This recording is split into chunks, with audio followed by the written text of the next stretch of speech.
ఒక్కసారి భయ్య ప్రదీప్ అన్న ఒక అమ్మాయి సబ్బు మీద కాలేసి నా మీద పడింది. నువ్వు అక్కడ ఏం చేస్తున్నావు? ఆవిడ వచ్చారు ఇక్కడికి? వచ్చింది సార్. అవునా? ఆ. ఏరి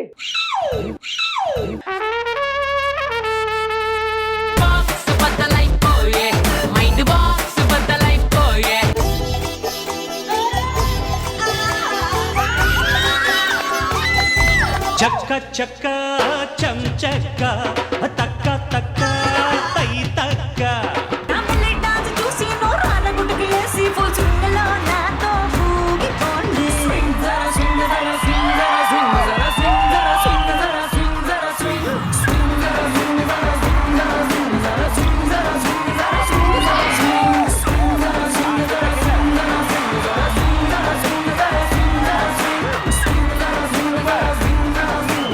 అద్భుతంగా చేసావు, చాలా బాగా చేసావు. ఇప్పటికిప్పుడు ఆ గుండంకులు ఎక్కడున్నాడో ఏంటో, అతను వచ్చి మా ఇద్దరు బాలకి బంగారం ఇస్తే బాగుండు. నువ్వు విగ్గు తీసేసి కళ్ళజోడు పెట్టుకో.